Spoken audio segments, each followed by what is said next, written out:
राहुल गांधी की भारत जोड़ो यात्रा 21 जनवरी को जम्मू कश्मीर में प्रवेश करेगी। 30 जनवरी 2023 को श्रीनगर में इसका समापन होगा। कांग्रेस के राष्ट्रीय नेता और राज्यसभा सांसद के.सी. वेणुगोपाल ने जम्मू में इसकी जानकारी दी। उन्होंने कहा कि यात्रा को लेकर सुरक्षा की कोई समस्या नहीं है। उन्होंने उम्मीद जताई कि यात्रा को जम्मू कश्मीर में अच्छा रिस्पांस मिलेगा, जैसा कि देश के बाकी हिस्सों में मिला है। इससे पहले कांग्रेस प्रतिनिधिमंडल ने राजभवन में एलजी मनोज सिन्हा से मुलाकात की और भारत जोड़ो यात्रा पर चर्चा की।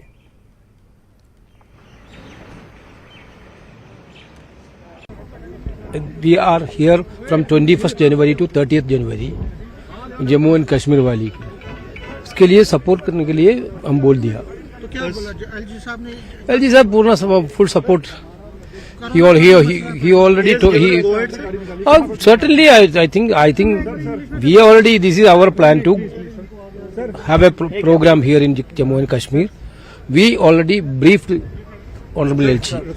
Are you satisfied कि जो preparation जो इसमें certainly satisfied. We will नहीं, आपको जो response मिल रहा है? There is 1 month is there for the Bharat Jodo Yatra will enter in Jammu only January 21st.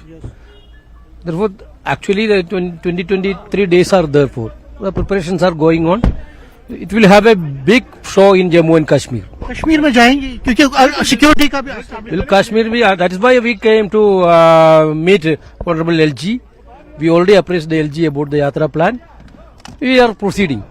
Okay तो ये थे के.सी. वेणुगोपाल जो कह रहे हैं कि 21 जनवरी को जम्मू कश्मीर में ये एंटर करेगी जो भारत जोड़ो यात्रा, और 30 जनवरी तक ये चलती रहेगी। और इसी सिलसिले में ये एलजी के पास आए थे, उनको ब्रीफ किया था जो एलजी मनोज सिन्हा है, उनसे बात की थी और उन्होंने भी कहा है कि उनको कोई प्रॉब्लम नहीं है और जो जितने प्रोसेस है उसको हम पूरा करेंगे और ये जो यहाँ पे जो यात्रा है वो एक सक्सेसफुल यात्रा रहेगी। कैमरामैन आशु के साथ में Sameer Bhatt, news 18 Jammu. Sophia bar association के चुनाव में शब्बीर अहमद कोले लगातार तीसरी बार एसोसिएशन के अध्यक्ष चुने गए। इस अवसर पर एक समारोह का आयोजन किया गया, जिसमें वकीलों के साथ साथ जज भी शामिल हुए। इस मौके पर नवनिर्वाचित अध्यक्ष ने कहा कि एक बार एसोसिएशन गरीब लोगों को मुफ्त कानूनी सहायता मुहैया कराएगी और गरीबों की समस्याओं को सर्वोच्च प्राथमिकता में शामिल किया जाएगा। उन्होंने कहा कि पुलिस नशे के खिलाफ काफी सक्रिय है और अब बार एसोसिएशन भी इस मसले में ठोस कदम उठाने को तैयार है, ताकि नशे में शामिल लोगों पर पूरी तरह से रोक लगाई जा सके। सबको मुबारकबाद देता हूँ। यहाँ तीसरी बार हम इलेक्शन में कामयाब हो गए, तो बार ने हम पे भरोसा रखा और तीसरी बार हमें हैट्रिक में चुने गए। तो उसके लिए मैं अल्लाह ताला से भी काफ़ी मशकूर हूँ कि उसने मुझे ये ताकत दी और हिम्मत दी कि मैं इसमें तीसरी बार भी कामयाब हो सका।